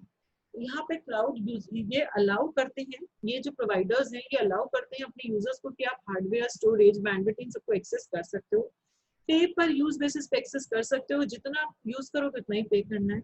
डायनेमिक स्केलिंग की भी फैसिलिटी दे सकते हैं कि रन करते वक्त भी आप अपनी चीजों को बढ़ा घटा सकते हो, बट एक लिमिट तक ही वो चीज हो सकती है। एंड यूजर्स यहाँ पे रिसोर्सेज को शेयर कर सकता है, बट उसको रिसोर्सेज कहाँ से आ रही है, कौन सा हार्डवेयर वो प्रोवाइड करवा रहा है, उसको पता होने की वो जरूरत नहीं होती, ठीक है। तो मतलब क्लाउड के जो प्रोवाइडर्स थे जो मुझे प्रोवाइड कर रहे हैं सर्विस, उन्होंने पूरा इंफ्रास्ट्रक्चर, पूरा हार्डवेयर, पूरा स्टोरेज, ये सब भी मुझे वो दे रहे हैं कि आप इनको आराम से एक्सेस कर सकते हो, ऑनलाइन रहते हुए आप इंटरनेट का यूज में लेते हुए इन चीजों को एक्सेस कर सकते हो। कैरेक्टरिस्टिक्स क्या है इंफ्रास्ट्रक्चर एज अ सर्विस की, क्या कैरेक्टरिस्टिक्स होती है? पहली कैरेक्टरिस्टिक्स वेब एक्सेस। वेब मतलब आप लोग जानते हैं online, web access to the resources, यहाँ पे आप ऑनलाइन रिसोर्सेज को एक्सेस कर सकते हो, आप इंटरनेट के थ्रू रिसोर्सेज को एक्सेस कर सकते हो। आपको उस रिसोर्स को फिजिकली एक्सेस करने की जरूरत नहीं है, फिजिकल वहां कंप्यूटर पे जाकर फिजिकल एक्सेस करने की जरूरत नहीं है। एनी डेस्क की हेल्प से यहाँ बैठे बैठे अपन उसके कंप्यूटर को एक्सेस कर सकते हैं। तो फिजिकल एक्सेस करने की जरूरत नहीं, इंटरनेट के थ्रू आप उस रिसोर्सेज को एक्सेस कर सकते हो। वेब रिसोर्स हो गया, वेब एक्सेस हो गया। Then centralised management. सेंट्रलाइज मतलब सारा कंट्रोल कुछ हाथों में रहना, that is centralize management. Cloud में क्या होता है, रिसोर्सेज जो होती हैं वो डिस्ट्रीब्यूटेड होती हैं। रिसोर्सेज जो होती हैं वो बहुत सारे डेटा सेंटर्स अलग अलग पार्ट्स में डिस्ट्रीब्यूटेड होती है। मतलब एक क्लाउड है, जैसे गूगल ने अपना एक क्लाउड बना रखा है, तो उसके अलग अलग डेटा सेंटर पे अलग अलग तरीके की रिसोर्सेज रखी हैं। अगर गूगल के 10 डेटा सेंटर है तो एक में तो वो डेटाबेस रख रहा है, एक में वो सर्वर्स रख रहा है, एक में वो स्टोरेज रख रहा है, एक में वो हार्डवेयर की शेयरिंग रख रहा है कि जो चाहे वो यहाँ से ले सकते हैं। तो रिसोर्सेज इतनी जगह डिस्ट्रीब्यूटेड होती हैं क्लाउड्स में, डिफरेंट जगह पे अलग अलग पार्ट्स में डिस्ट्रीब्यूटेड होती हैं रिसोर्सेज। तो एक सेंट्रलाइज मैनेजमेंट होता है, मतलब एक डिपार्टमेंट आप बना दोगे जो इन सबको मैनेज करेगा। क्लाउड खुद, गूगल खुद एक डिपार्टमेंट बना देगा जो ये सारे डेटा सेंटर्स को मैनेज करेगा। क्यों? ताकि उसके जो रिसोर्सेज हैं उनका इफेक्टिव एंड एफिशिएंट यूटिलाइजेशन हो सके, रिसोर्सेज का बेस्ट यूटिलाइजेशन हो सके, इफेक्टिव एंड एफिशिएंट यूटिलाइजेशन हो सके। इसलिए सारा का सारा जो मैनेजमेंट होता है यहाँ पे सेंट्रलाइज मैनेजमेंट होता है। समझ में आ गया? तो क्लाउड में क्या होता है, जितने रिसोर्सेज है वो बहुत जगह डिस्ट्रीब्यूटेड है, अलग अलग जगह फैली हुई है। तो यहाँ पे एक सेंट्रलाइज मैनेजमेंट होता है जो सारी रिसोर्सेज को मैनेज करता है। क्यों? ताकि रिसोर्सेज जो है इफेक्टिवली और एफिशिएंटली यूटिलाइज की जा सके। थर्ड कैरेक्टरिस्टिक्स है इसकी elasticity and dynamic scaling. Elasticity and dynamic scaling. Elasticity and dynamic scaling. Elasticity मतलब आप जानते हो जितना चाहो उतनी सर्विसेज बढ़ा सकते हो, आप इंक्रीज भी कर सकते हो, डिक्रीज भी कर सकते हो। अगर आपका लोड ज्यादा है तो आप इंक्रीज कर सकते हो, उससे सर्विसेज ज्यादा ले सकते हो। लोड कम हो गया तो आप उसकी सर्विसेज को कम भी कर सकते हो। आपकी इच्छा हो जितनी, आप रिक्वायरमेंट के अकॉर्डिंग उसकी उतनी सर्विसेज क्लाउड की ले सकते हो। क्लाउड की सर्विसेज इंक्रीज भी कर सकते हैं तो क्लाउड की सर्विसेज अपन डिक्रीज भी कर सकते हैं। नेक्स्ट कैरेक्टरिस्टिक्स है इसका शेयर्ड इंफ्रास्ट्रक्चर। ये जो इंफ्रास्ट्रक्चर है ये शेयर्ड है या नहीं है? हाँ, ये शेयर्ड है। यहाँ one two many delivery model काम में लिया जाता है, one two many delivery model काम में लिया जाता है। मतलब एक क्लाउड अपनी सर्विसेज मल्टीपल लोगों को दे सकता है, एक क्लाउड अपना इंफ्रास्ट्रक्चर मल्टीपल लोगों को दे सकता है, तो मल्टीपल लोग उसको एक साथ शेयर कर सकते हैं। तो जब मल्टीपल लोग शेयर करेंगे तो आपके रिसोर्सेज का जो यूटिलाइजेशन है वो मैक्सिमम हो जाएगा, बहुत यूटिलाइजेशन हो जाएगा। लाइक AWS एक क्लाउड है, अगर वो क्लाउड सिर्फ और सिर्फ मुझे अपनी सर्विसेज देता तो वो बहुत, मेरे लिए भी बहुत महंगा होता है, AWS के लिए बहुत महंगा होता है। और उसके पास आज 35,000 सर्वर है AWS के पास, तो वो 35,000 सर्वर्स में अकेली तो यूटिलाइज नहीं कर पाती, तो उसकी रिसोर्सेज भी वेस्ट हो जाती।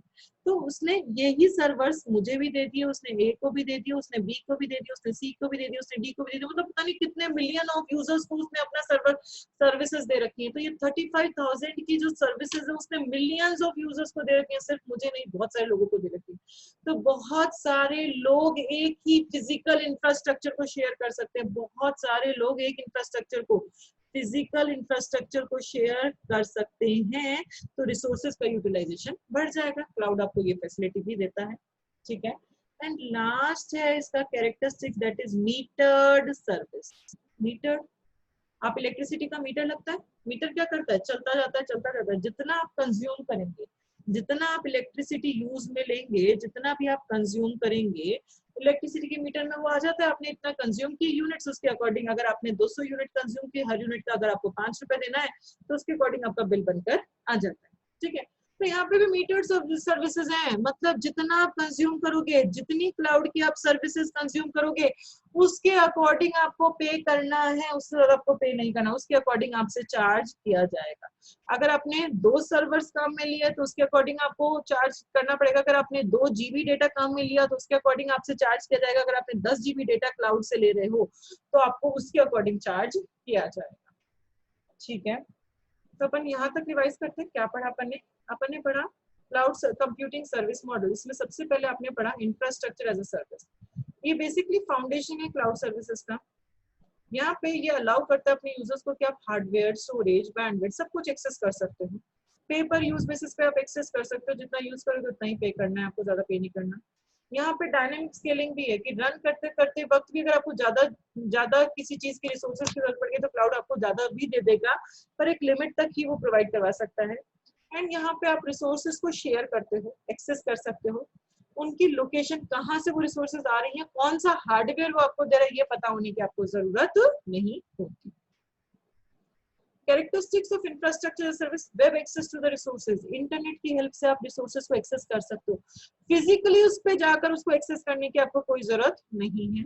सेंट्रलाइज्ड मैनेजमेंट, रिसोर्सेज अलग अलग जगह डिस्ट्रीब्यूटेड है तो उनको मैनेज करने के लिए एक आपने डिपार्टमेंट बना दिया ताकि रिसोर्सेज का इफिशिएंटली और इफेक्टिवली यूटिलाइजेशन हो सके। Then elasticity and dynamic scaling, जब लोड बढ़ गया तो ज्यादा सर्विसेज ले लो, लोड कम हो गया तो सर्विसेज कम भी कर सकते हो।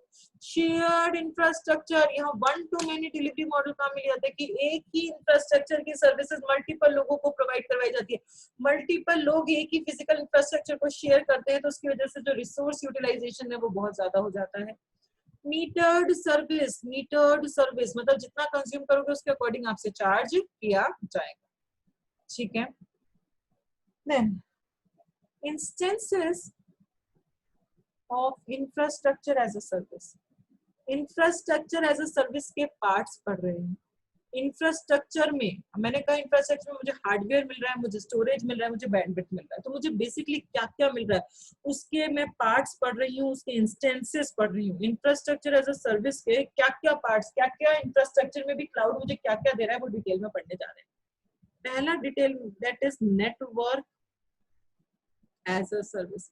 क्लाउड आपको पूरा का पूरा नेटवर्क भी सर्विस के तौर पे दे सकता है। अगर आपको नेटवर्क चाहिए, आपको बैंडविड्थ चाहिए, शुरू में बड़ा था कि बैंडविड्थ को भी आप शेयर कर सकते हो, एक्सेस कर सकते हो क्लाउड की हेल्प से, तो बैंडविड्थ चाहिए वो भी क्लाउड आपको प्रोवाइड करवा सकता है।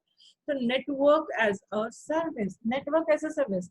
अगर आपको डेटा कम्युनिकेशन कैपेसिटी चाहिए, ये डेटा कम्युनिकेशन कैपेसिटी ही होती है, डेटा कम्युनिकेशन कैपेसिटी। नेटवर्क मतलब किस स्पीड से डेटा को कम्युनिकेट करना चाहते हैं, जैसे कि अगर वीडियो कॉन्फ्रेंसिंग करना है, बहुत बड़ी बड़ी फाइल्स डाउनलोड करनी है, तो ये भी अपन क्लाउड से अपन ये सर्विसेज भी ले सकते हैं। Cloud basically virtual network services provide करवाता है अपने यूजर्स को। वर्चुअल मतलब एक्चुअल नेटवर्क नहीं है, बट एक imaginary network services cloud user को प्रोवाइड करवाता है और पे पर यूज बेसिस पे प्रोवाइड करवाता है। पे पर यूज, जितना यूज करोगे आपको उतना ही पे करना है। नेटवर्क जो आर्किटेक्ट्स होते हैं, जो लोग नेटवर्क बनाते हैं, जो नेटवर्क को डिजाइन करते हैं, जो आर्किटेक्टर्स होते हैं, क्लाउड उनको अलाउ करता है कि आप क्रिएट कर सकते हो virtual networks. Network architect virtual networks भी बना सकते हैं, वर्चुअल नेटवर्क इंटरफेस कार्ड्स भी बना सकते हैं। कल मैंने बताया था नेटवर्क इंटरफेस कार्ड्स क्या होती हैं, ऐसी चिप्स जो उस हर एक डिवाइस में होनी चाहिए जिसको नेटवर्क से कनेक्टेड होना है। तो virtual network interface cards, architects होते हैं वो वर्चुअल नेटवर्क्स भी बना सकते हैं, वर्चुअल नेटवर्क इंटरफेस कार्ड्स भी वो लोग बना सकते हैं। वर्चुअल राउटर्स, अगर आर्किटेक्चर्स को बनाना है, राउटर्स मतलब पाथ डिसाइड करना कि कौन से पाथ से कहाँ डेटा ट्रैवल करेगा, तो वो राउटर्स भी वर्चुअल बना सकते हैं आर्किटेक्ट्स जो होते हैं, एंड बहुत सारी चीजें वो बना सकते हैं। नेटवर्क आर्किटेक्ट्स होते हैं जो कुछ प्रोटोकॉल्स को काम में ले सकते हैं ताकि नेटवर्क की सर्विसेज अच्छे से काम में ली जा सके। तो नेटवर्क आर्किटेक्ट्स होते हैं वो कुछ प्रोटोकॉल्स, कुछ रूल्स को काम में लेते हैं, क्यों? ताकि जो नेटवर्क की सर्विसेज है वो एफिशिएंटली यूटिलाइज की जा सके, एफिशिएंटली यूटिलाइज की जा सके, नेटवर्क को आप अच्छे से यूटिलाइज कर सको, इसके लिए आप कुछ प्रोटोकॉल्स, कुछ रूल्स भी काम में ले सकते हैं। क्या क्या रूल्स हैं? जैसे कि डेटा एग्रीगेशन। क्या होता है मैडम ये पता नहीं, इसका कोई बहुत डिटेल में पढ़ने की जरूरत नहीं है, सिर्फ नाम नाम अपने कोर्स में तो नाम नाम याद करने। ये प्रोटोकॉल्स हैं, ये सब भी अपन काम में ले सकते हैं। कैशिंग का प्रोटोकॉल अपन काम में ले सकते हैं ताकि अपन ज्यादा से ज्यादा अच्छे नेटवर्क को काम में ले पाए, एफिशिएंटली यूटिलाइज कर पाए। जो network as a service providers होते हैं, जो ये लोग मुझे सर्विस प्रोवाइड करवाते हैं नेटवर्क की, वो सर्विस मॉडल्स, कुछ सर्विस मॉडल्स के ऊपर काम करते हैं। सर्विस मॉडल्स क्या है? Virtual private network service model है, बैंडविड्थ ऑन डिमांड, जितनी डिमांड है उतनी बैंडविड्थ आपको प्रोवाइड करवानी है। मोबाइल वर्चुअल नेटवर्क, मूव करते करते भी आपको अगर वर्चुअल नेटवर्क चाहिए तो इस तरह की फैसिलिटी भी वो प्रोवाइड करवा सकते हैं। तो क्या पढ़ा आपने नेटवर्क एज अ सर्विस के अंदर? Network as a service is a part of the infrastructure as a service. यहाँ पे अगर आपको डेटा कम्युनिकेशन कैपेसिटी चाहिए तो वो भी आप क्लाउड से आसानी से उधार में ले सकते हो, रेंट के बेसिस पे ले सकते हो। बेसिकली जो क्लाउड के प्रोवाइडर्स होते हैं, जो network as a service providers होते हैं, वो आपको वर्चुअल नेटवर्क सर्विसेज प्रोवाइड करवाते हैं ऑन द बेसिस ऑफ पे पर यूज। जितना आप यूज करेंगे उतना ही आपको पे करना है, उससे आपको पे नहीं करना। नेटवर्क आर्किटेक्ट ये प्रोवाइडर्स अलाउ करते हैं कि आप जो आर्किटेक्ट्स हैं वो वर्चुअल नेटवर्क्स बना सकते हैं, वर्चुअल नेटवर्क इंटरफेस कार्ड्स बना सकते हैं, वर्चुअल राउटर्स बना सकते हैं। जो आर्किटेक्ट्स हैं वो कुछ रूल्स को फॉलो कर सकते हैं ताकि अच्छे से अच्छे नेटवर्क को यूटिलाइज कर सकें, जैसे डेटा एग्रीगेशंस, जैसे कैशिंग एक्सेट्रा। एंड जो ये network as a service providers जो होते हैं, ये क्या करते हैं, कुछ मॉडल्स पे काम करते हैं। क्या क्या मॉडल्स हैं? Like VPN, virtual private network, bandwidth on demand, mobile virtual network etcetera. In models पे भी ये लोग काम करते हैं। ठीक है, नेक्स्ट इंस्टेंस ही पढ़ रहे हैं अभी अपन, इंफ्रास्ट्रक्चर एज अ सर्विस के ही पार्ट्स पढ़ रहे हैं। नेक्स्ट पार्ट है that is storage as a service. Next है अपना storage as a service. Cloud मुझे पूरा का पूरा स्टोरेज प्रोवाइड करवा सकता है एज अ सर्विस। मतलब मुझे अगर कुछ स्टोर करना है तो मैं क्लाउड पे स्टोर भी कर सकती हूँ आसानी से, उसके बेसिस पे पे पर यूज बेसिस पे कर दूंगी। स्टोरेज एज अ सर्विस को STaaS बोला जाता है। तो स्टोरेज सब्सक्रिप्शन, जिनको कम कॉस्ट पे, जिनको लो कॉस्ट पे कोई भी डेटा स्टोर करना है, जिनको कम कॉस्ट पे कोई डेटा स्टोर करना है, क्लाउड पे आसानी से स्टोर कर सकते हो। डेटा को सिंक्रोनाइज करना है, लिंकिंग करनी है डेटा की, जो अलग अलग जगह अलग अलग डेटा सेंटर्स पे जो डेटा पड़ा उनकी अगर लिंकिंग करनी है तो वो भी आप आसानी से कर सकते हो।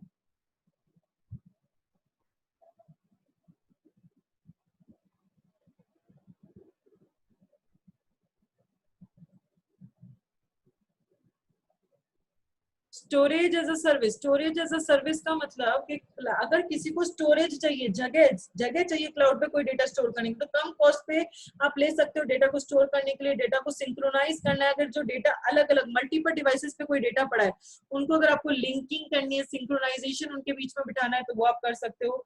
आपको मैनेज करना है ऑफ साइट बैकअप्स, मैनेज करना है ऑफ साइट बैकअप्स, चीजों का बैकअप रखना है, कोई चीजों का बैकअप रखना है, डुप्लीकेट वर्जन रखना है, तो वो भी आप यहाँ पे कर सकते हो ताकि आप डिजास्टर को रिकवर कर पाओ। कोई डिजास्टर आ जाए उसके रिस्क को मिटिगेट कर पाए, डिजास्टर आ जाए उसके रिस्क को कम कर पाए, इसलिए अपन बैकअप रखते हैं। अब अपन को कोई चीज लॉन्ग टर्म तक प्रिजर्व करनी है, लॉन्ग टाइम तक अगर चीजें स्टोर करके रखनी है तो वो भी अपन क्लाउड पे आसानी से कर सकते हैं।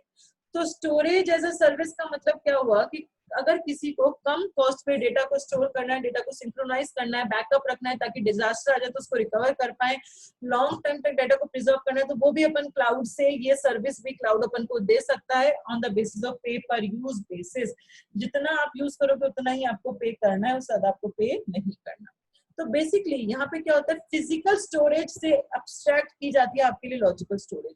जो क्लाउड पे फिजिकल स्टोरेज पड़ी है उससे अब्स्ट्रैक्ट करके उससे उठाकर आपके लिए एक लॉजिकल स्टोरेज बना दी जाती है जहां पे आप अपना डेटा को स्टोर कर सकते हो। तो यहाँ पे क्या होता है, basically logical storage is अब्स्ट्रैक्टेड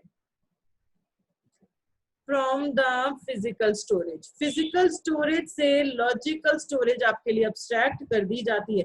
cloud पे जो एक्चुअल स्टोरेज बड़ा है वहां जाकर मैं डेटा को सेव नहीं करती, क्लाउड मुझे एक ऐसी जगह प्रोवाइड करवा देता है ऑनलाइन जिसपे मैं मेरा डेटा को स्टोर कर देती हूँ ताकि मैं सिंक्रोनाइज कर सकूं, ताकि मैं बैकअप रख सकूं, ताकि मैं लॉन्ग टाइम तक प्रिजर्व कर सकूं। तो फिजिकल स्टोरेज जो क्लाउड का एक्चुअल डेटा सेंटर पे जो स्टोरेज था उससे अब्स्ट्रैक्ट कर आपके लिए लॉजिकल स्टोरेज क्रिएट कर दी जाती है ताकि आप अपने डेटा को स्टोर कर सको। और this is on the basis of पे पर यूज बेसिस, जितना यूज करोगे उतना ही आपको पे करना है।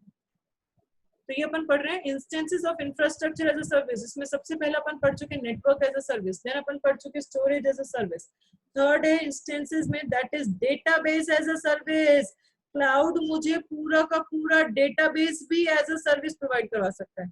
मतलब अगर मेरी ऑर्गेनाइजेशन को डेटाबेस चाहिए तो मुझे डेटाबेस खुद खरीदने की जरूरत नहीं है, मैं क्लाउड से वो डेटाबेस भी ले सकती हूँ।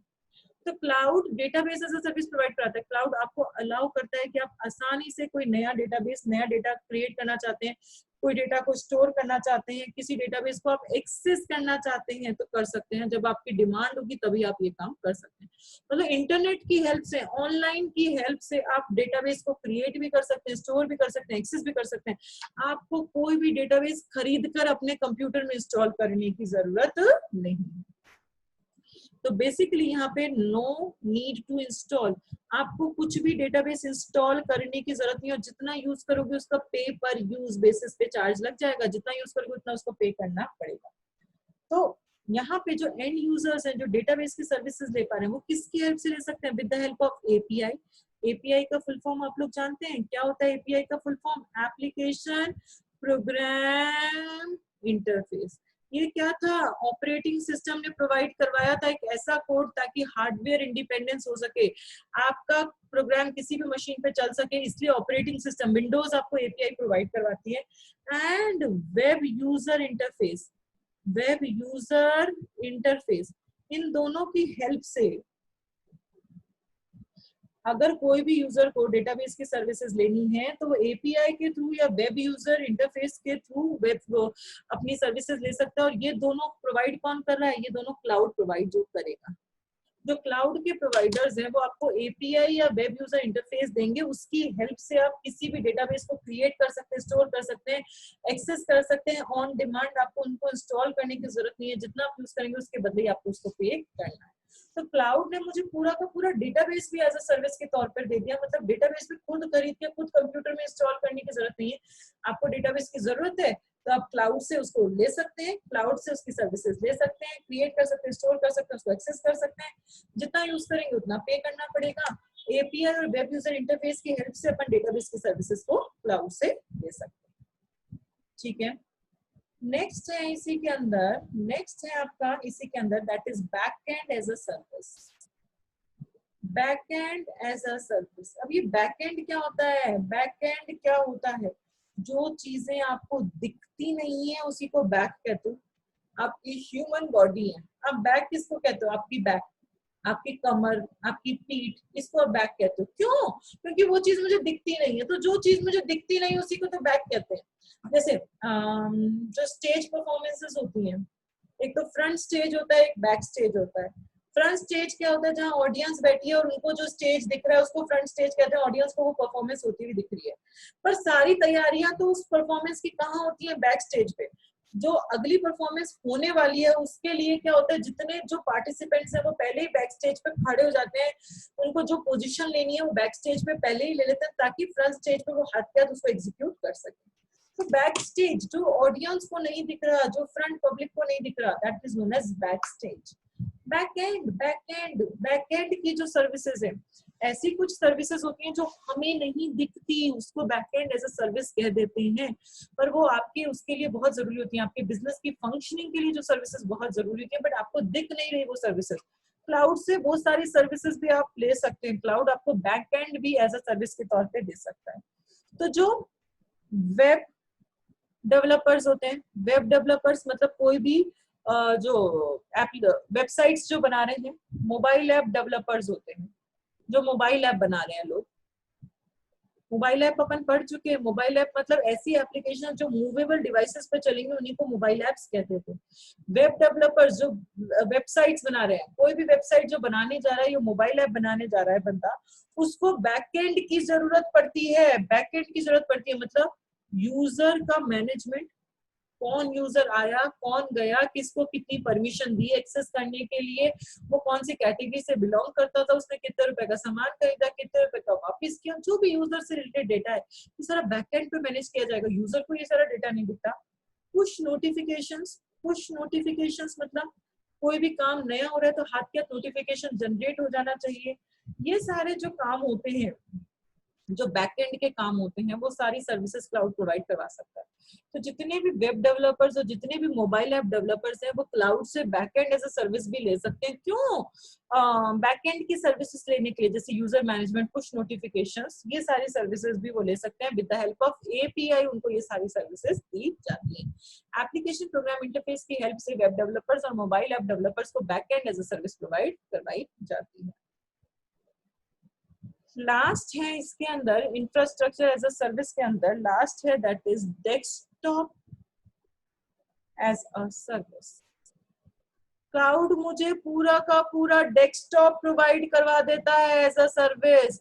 डेस्कटॉप प्रोवाइड करवा देता है मतलब क्लाउड यहाँ पे डेस्कटॉप वर्चुअलाइजेशन, क्लाउड जो है यूजर को यूज डेस्कटॉप वर्चुअलाइजेशन को यूज करने की फैसिलिटी देता है। अब मैं ये डेस्कटॉप वर्चुअलाइजेशन का मतलब क्या होता है, आप लोग कहीं पे लिख लो बेटा, कहीं पे नोट्स में अपने लिख लो, बुक में लिख लो, चाहे डेस्कटॉप वर्चुअलाइजेशन 2-3 लाइन का मतलब है। ये एग्जाम में लिखकर नहीं आना, समझने के लिए मैं ये मतलब लिखवा रही हूँ। डेस्कटॉप वर्चुअलाइजेशन का लिख लो meaning, a thin client architecture, a thin client architecture in which the operating system and applications in which the operating system and applications do not run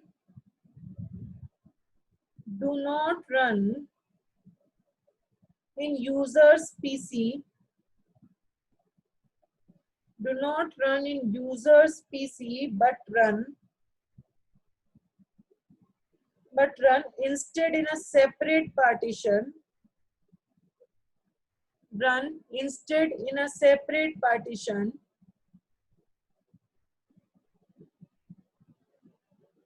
in a server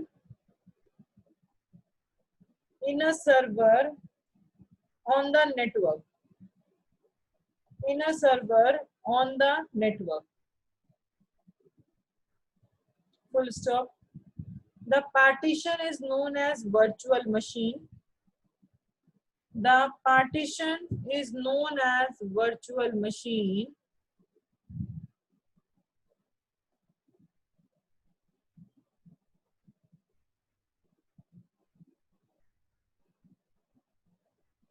Full stop. Commonly called virtual desktop infrastructure. Commonly called virtual desktop infrastructure, comma,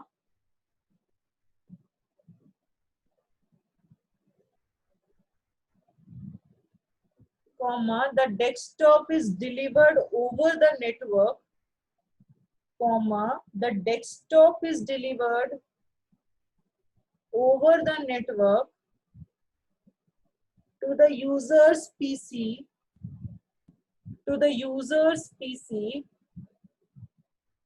in real time. In real time.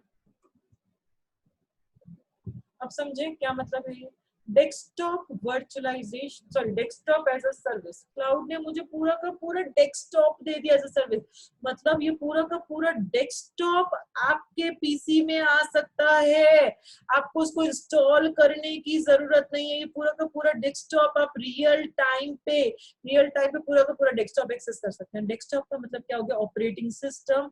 Desktop का मतलब क्या हो गया, उस operating system पे चलने वाली जो एप्लीकेशंस हैं उसी को डेस्कटॉप कह रहे हैं। यहाँ पे ऑपरेटिंग सिस्टम, मेरा जो कंप्यूटर है उस पे विंडोज ऑपरेटिंग सिस्टम चलता है, पर मुझे लाइनेक्स ऑपरेटिंग सिस्टम पे काम करना है तो क्लाउड से मैं दूसरा डेस्कटॉप में क्लाउड से ले सकती हूँ। क्लाउड मुझे उसकी सर्विसेज दे देगा, पूरा नेटवर्क के थ्रू पूरा डेस्कटॉप मेरे पीसी में आ सकता है और रियल टाइम पे आ सकता है। जब जरूरत है, जब मेरे को वो वाला दूसरा नया ऑपरेटिंग सिस्टम मिल सकता है और उसी के अकॉर्डिंग एप्लीकेशन मिल सकती है और उस पर मैं काम कर सकती हूँ। इसी को क्या कहते हैं, डेस्कटॉप वर्चुअलाइजेशन कहते हैं।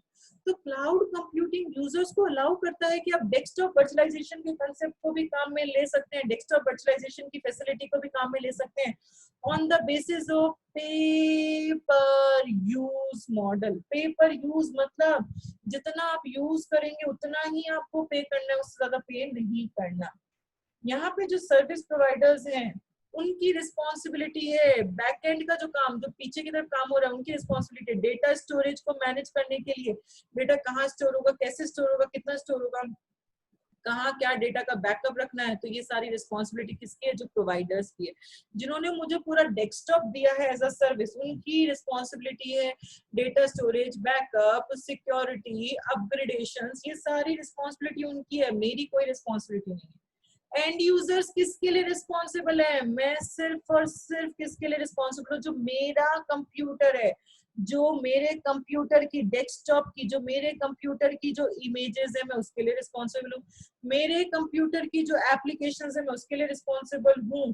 तो यहाँ पे आप आसानी से डेस्कटॉप भी नेटवर्क के थ्रू क्लाउड से ले सकते हैं। इसी को क्या कहते हैं, डेस्कटॉप एज अ सर्विस कहते हैं। ठीक है, तो ये अपन ने क्या पढ़े, इंफ्रास्ट्रक्चर एज अ सर्विस के इंस्टेंसेस पढ़े। फटाफट से रिवाइज करते हैं क्या पढ़ा। इंफ्रास्ट्रक्चर एज अ सर्विस मतलब क्लाउड आपको अलाउ कर रहा है कि आप हार्डवेयर, आप बैंडविड्थ, आप स्टोरेज, ये सारी चीजें आप एक्सेस कर सकते हो। इसके कुछ इंस्टेंसेस हैं, पार्ट्स हैं। पहला है नेटवर्क एज अ सर्विस। मेरे को डेटा कम्युनिकेशन कैपेसिटी चाहिए तो वो भी मैं क्लाउड से ले सकती हूँ। क्लाउड वर्चुअल नेटवर्क आपको प्रोवाइड करवा सकता है। स्टोरेज एज अ सर्विस, कहाँ पे चीजें स्टोर करनी है, बैकअप रखना है, डिजास्टर ना आ जाए इसलिए, तो वो भी क्लाउड से अपन आसानी से ले सकते हैं। क्लाउड मुझे स्टोर करने की फैसिलिटी भी दे रहा है। Then database as a service, cloud facility दे रहा है। डेटाबेस को आपको खुद को इंस्टॉल करने की जरूरत नहीं है। जब चाहो जब क्रिएट, जब चाहो जब उसको एक्सेस और स्टोर डेटाबेस में स्टोर कर सकते हो पे पर यूज बेसिस पे। एपीआई और वेब यूजर इंटरफेस की हेल्प से अपन database as a service cloud से एक्सेस कर सकते हैं। Then backend as a service, जो वेब डेवलपर्स और जो मोबाइल ऐप डेवलपर्स उनको बैकएंड की जरूरत पड़ती है। तो बैकएंड की जरूरत क्यों पड़ती है, उनको यूजर का डेटा को मैनेज करने के लिए, नोटिफिकेशंस को पुश करने के लिए, वो सारी सर्विसेज वो क्लाउड से ले सकते हैं। उनको खुद को क्रिएट करने की कुछ भी जरूरत नहीं है। Desktop as a service, cloud मुझे डेस्कटॉप वर्चुअलाइजेशन का कंसेप्ट प्रोवाइड करवाता है। क्लाउड यूजर को अलाउ करता है कि आप डेस्कटॉप वर्चुअलाइजेशन को एक्सेस कर सकते हो। मतलब आपका पूरा का पूरा डेस्कटॉप नेटवर्क के थ्रू आपके पीसी में आ सकता है। आपको उसको परमानेंट अपने कंप्यूटर में इंस्टॉल करने की जरूरत नहीं है। आपको अगर कोई और ऑपरेटिंग सिस्टम चाहिए और उस ऑपरेटिंग सिस्टम पे चलने वाली कोई एप्लीकेशन चाहिए तो वो भी आप क्लाउड से आसानी से ले सकते हो। ये भी आप पे पर यूज बेसिस पे लोगे। जो सर्विसेज मुझे दे रहा है क्लाउड, उसी की रिस्पॉन्सिबिलिटी है। डेटा स्टोरेज मेंटेन करना, बैकअप, सिक्योरिटी, अपग्रेडेशन, ये सारा मेंटेन करना उसकी जिम्मेदारी है। मेरी कितनी जिम्मेदारी है कि मैं मेरे कंप्यूटर, जो मेरे पास कंप्यूटर्स का ध्यान रखूं, मेरे कंप्यूटर की इमेजेस, मेरे कंप्यूटर के एप्लीकेशन, मेरे कंप्यूटर की सिक्योरिटी का सिर्फ मुझे ध्यान रखना है। बाकी जो मैंने डेस्कटॉप क्लाउड से उधार में लिया उसकी जिम्मेदारी मेरी नहीं है। उसकी सारी जिम्मेदारी किसकी है, क्लाउड की है। उसके बदले मुझे उसको सिर्फ और सिर्फ पैसा देना। आ गई बात समझ में? आ गई? तो आज इतना ही पढ़ेंगे। यहाँ तक किसी को कुछ भी पूछना